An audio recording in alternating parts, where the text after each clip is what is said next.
प्रयागराज का रहने वाला रोंघई अयोध्या आता है, दलितों से 21 बीघा जमीन खरीदता है और जमीन खरीदने के बाद 10 रुपए के स्टाम्प पर प्रकाश श्रीवास्तव नाम के व्यक्ति जो गाजियाबाद का रहने वाला है उसको दान दे देता है।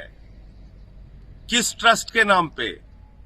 महर्षि रामायण विद्यापीठ ट्रस्ट के नाम पे।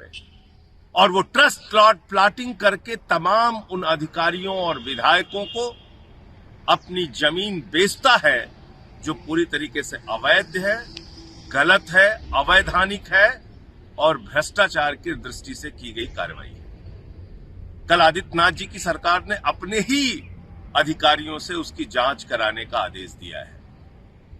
जब उनके ही अधिकारी, उनके ही विधायक, उनके ही लोग, उनकी ही पार्टी से जुड़े हुए लोग भ्रष्टाचार में शामिल हैं, तो निष्पक्ष जांच कैसे हो सकती है? इसलिए इस पूरे मामले की सुप्रीम कोर्ट मॉनिटर्ड एसआईटी से जांच होनी चाहिए, क्योंकि इसमें बड़ी बड़ी मछलियां शामिल हैं। और आज एक और खुलासा हुआ है कि तत्कालीन जिलाधिकारी अयोध्या अनुज झा के पिता बद्री झा ने भी अयोध्या में जमीन खरीदी है। तो अयोध्या के कमिश्नर के परिवार वाले जमीन खरीदते हैं, अयोध्या के डीएम के पिता जमीन खरीदते हैं, अयोध्या के तमाम अधिकारियों के रिश्तेदार जमीन खरीदते हैं, भारतीय जनता पार्टी के विधायक जमीन खरीदते हैं, भारतीय जनता पार्टी के मेयर जमीन खरीदते हैं। तो जमीन के नाम पे जो जालसाजी चल रही है, जो भ्रष्टाचार चल रहा है, जो चंदा चोरी का खेल अयोध्या में चल रहा है, मैं बार बार कह रहा हूं, प्रभु श्री राम का मंदिर अगर बनवाना है तो उसमें चंदा चोरी और भ्रष्टाचार नहीं होना चाहिए। इन बेईमानों को जेल में डालने के लिए सुप्रीम कोर्ट मॉनिटर्ड एसआईटी से उच्च स्तरीय जांच होनी चाहिए और जो भी इसमें दोषी हैं उनको पकड़ के जेल में डाला जाना चाहिए।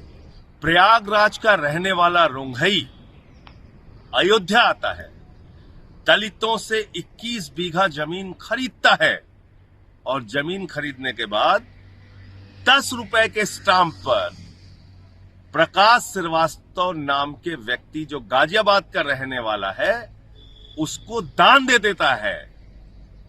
किस ट्रस्ट के नाम पे? महर्षि रामायण विद्यापीठ ट्रस्ट के नाम पे।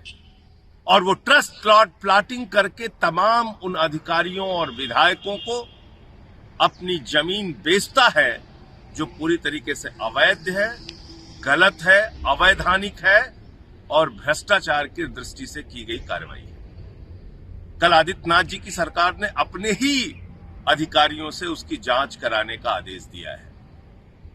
जब उनके ही अधिकारी, उनके ही विधायक, उनके ही लोग, उनकी ही पार्टी से जुड़े हुए लोग भ्रष्टाचार में शामिल हैं, तो निष्पक्ष जांच कैसे हो सकती है? इसलिए इस पूरे मामले की सुप्रीम कोर्ट मॉनिटर्ड एसआईटी से जांच होनी चाहिए।